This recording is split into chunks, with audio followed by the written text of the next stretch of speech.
మన ఒంగోలు ఎమ్మెల్యే గారు దామచల జనార్దన్ గారి ఆదేశాల మేరకు గత 12 రోజులుగా ఒంగోలు నగరంలోని 4 అన్నా క్యాంటీన్లో ప్రతిరోజు మధ్యాహ్నం 2000 మందికి అన్నదాన కార్యక్రమం జరుగుతుంది. దీనికి సహకరించినటువంటి మన అబ్బూరి వెంకటరావు గారు కానీ, కాటరగడ్డ సుబ్బారావు గారు కానీ, మన పాపారావు గారు కానీ, దాంతోపాటు ప్రతి ఒక్కరు డైలీ ఎవడో ఒకరు సహకరిస్తున్నారు. ప్రతి వ్యక్తి ఈ విషయం చెప్పగానే దానికి ఎంతో సహకరిస్తూ అయ్యా మేమిస్తాం దాతలని ముందుకు వస్తున్నారు. దీనివల్ల ఈ కార్యక్రమం కూడా మేమందరం కూడా కలిసి విజయవంతంగా చేయగలుగుతున్నాం. దీనికి ముఖ్యంగా ప్రతి ఒక్కరు కూడా ప్రతి పేదవాడికి మధ్యాహ్నం పూట కడుపు నిండా భోజనం పెట్టాలన్న కాన్సెప్ట్ తోటి మన చంద్రబాబు గారు చేసిన అన్నా క్యాంటీన్ అతి త్వరలో ఓపెన్ అవుతుంది. దానికంటే ముందుగా ఏంటంటే మనం కూడా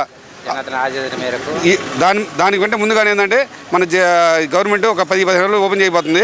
ఈ లోపల ఏంటంటే మనం కూడా మన చేద్దామనే ఉద్దేశంతో మన జనార్దన్ గారి ఆదేశాల మేరకు ఈ కార్యక్రమం చేస్తున్నాం. మా ముఖ్యమంత్రి నారా చంద్రబాబు ఆదేశాల మేరకు అన్నా క్యాంటీన్లు ప్రారంభం జరిగింది. ప్రతిరోజు మధ్యాహ్నం 2000 మందికి అన్ని అన్నా క్యాంటీన్లో భోజనం పెట్టడం జరుగుతుంది. పేదలకి తెలుగుదేశం పార్టీ పేదల ఆకలి తీరుస్తుంది. గతంలో అన్నా క్యాంటీన్లు తీసేశారు. దాన్ని మేము మా పార్టీ వచ్చింది, మా తెలుగుదేశం పార్టీ పేదలకి అందరికీ అన్నం మధ్యాహ్నం పూట అన్నదాన కార్యక్రమం అన్నం పెడతాం, కడుపు నిండా అన్నం పెడతాము.